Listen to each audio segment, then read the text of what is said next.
అంటే చాలా బాధాకరం అనిపిస్తుంది.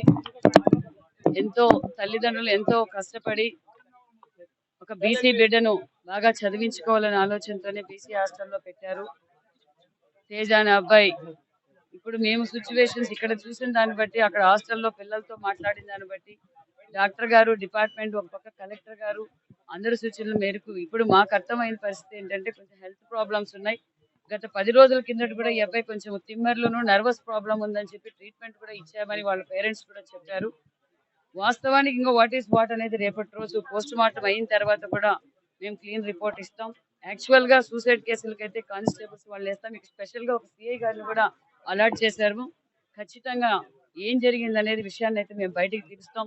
దయచేసి పిల్లలందరినీ కోరుకునేది ఒకటే, దయచేసి ఎవరు ఇలాంటి నిర్ణయాలు తీసుకోవద్దండి. ఏ సమస్య వచ్చినా మేమందరం మీ వెంట ఉంటామని కూడా మీకు తెలియజేస్తున్నాం. ఎలాంటి సమస్యనైనా మేము పరిష్కరించడానికి సిద్ధంగా ఉంటున్నామని కూడా తెలియజేస్తున్నాం. నిజంగా చాలా బాధ అనిపిస్తుంది. ఎందుకంటే ఎంతో భవిష్యత్తు కలిగిన పిల్లవాడు ఈ రోజు ఇలాంటి నిర్ణయం తీసుకోవడం చాలా దారుణంగా ఉంది. అదే ప్రభుత్వం తరఫున కూడా మట్టి ఖర్చులకు కూడా మేము అమౌంట్ కూడా ఇచ్చాము, కేవలం మట్టి ఖర్చుల కోసం. ఎందుకంటే ఇక్కడి నుంచి వెళ్ళడానికి అక్కడ మట్టి ఖర్చుల కోసం కూడా ప్రభుత్వం తరఫున 1 lakh రూపీస్ కూడా అందజేశాం.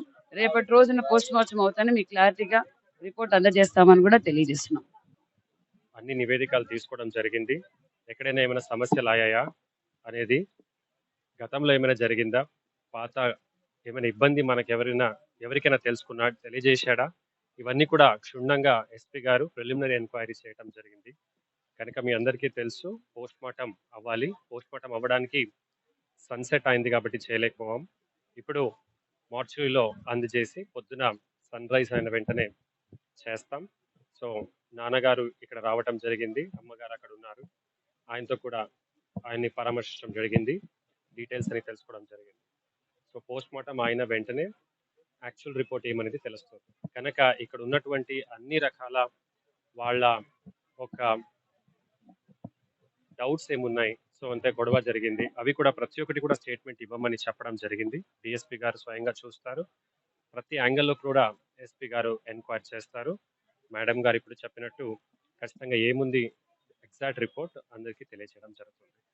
ప్రైమా ఫేసి ఎటువంటి ఇక్కడి నుంచి ఏమైనా సమస్య కానీ అట్లాంటి కనపడట్లేదు. ఆరోగ్య సమస్య ఉంది అన్నారు, but it is too early to tell anything because post mortem అవ్వాలి. ప్రిలిమినరీ ఎంక్వైరీ ప్రకారంగా హెల్త్ ఇష్యూస్ వల్ల వాళ్ళు సూసైడ్ అది కమిట్ చేసుకున్నట్టు తెలుస్తోంది. సో యూజువల్గా సూసైడ్ కేసెస్లో మనం ఒక హెడ్ కానిస్టేబుల్ కానీ ఏఎస్ఐ ర్యాంక్ ఆఫీసర్లో ఇన్వెస్టిగేట్ చేస్తారు. బట్ ఈ కేసుకి పర్టికులర్గా మనం ఒక స్పెషల్గా ఒక ఇన్స్పెక్టర్ ర్యాంక్ ఆఫీసర్ని అపాయింట్ చేయడం జరిగింది.